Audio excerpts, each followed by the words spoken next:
السلام علیکم ناظرین، کیا آپ کے گھر میں بھی ایسا ہوتا ہے کہ پیسہ آتا تو ہے لیکن پانی کی طرح بہہ جاتا ہے؟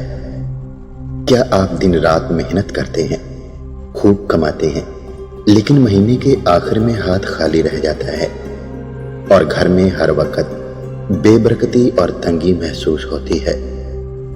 بعض اوقات ہمارے گھروں میں کوئی ایسی چیز یا کوئی ایسی لاپرواہی موجود ہوتی ہے جو رحمت کے فرشتوں کو گھر میں آنے سے روک دیتی ہے اور ہمیں معلوم بھی نہیں ہوتا۔ آج ہم آپ کو تاریخ کا ایک ایسا سبق آموز سچا واقعہ سنائیں گے جسے سننے کے بعد آپ آج ہی اپنے گھر کا جائزہ لینے پر مجبور ہو جائیں گے۔ روایات میں آتا ہے کہ ایک شخص اللہ کے ولی امام جعفر صادق رحمت اللہ کی بارگاہ میں حاضر ہوا۔ وہ شخص بہت پریشان حال تھا، اس کے چہرے پر عاجزی اور غریبی ٹپک رہی تھی۔ اس نے روتے ہوئے عرض کیا، اے امام، میں بہت پریشان ہوں، میرے گھر میں اتنی تنگی اور غربت آ چکی ہے کہ بعض اوقات کھانے کو دانے نہیں ہوتے، بال بچے بھوکے سوتے ہیں اور میں قرض کے بوجھ تلے دبتا جا رہا ہوں۔ میں بہت محنت کرتا ہوں لیکن برکت نہیں ہوتی، مجھے کوئی وظیفہ یا کوئی حل بتا دیجئے۔ امام جعفر صادق رحمت اللہ نے اس شخص کی بات بہت توجہ سے سنی۔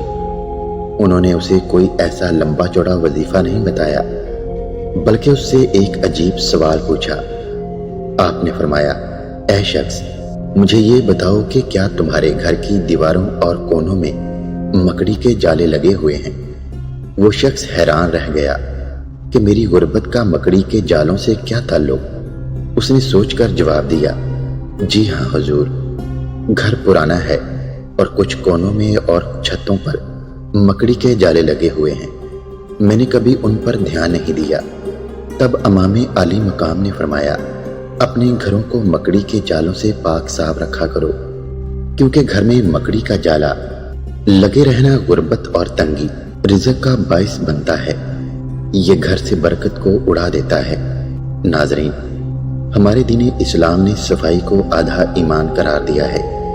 جہاں گندگی ہوتی ہے، جہاں مکڑی کے جالے اور دھول مٹی ہوتی ہے، وہاں منفی توانائی جنم لیتی ہے۔ ایسی جگہوں پر بیماریاں آتی ہیں، دلوں میں چڑچڑاپن پیدا ہوتا ہے اور ذہنی دباؤ بڑھتا ہے، جس سے گھروں کا سکون برباد ہو جاتا ہے۔ چلیے آج ہی اپنے گھروں کا جائزہ لیں، اپنے گھر کی صفائی کا خاص خیال رکھیں، 5 وقت کی نماز پڑھیں اور استغفار کثرت سے کریں۔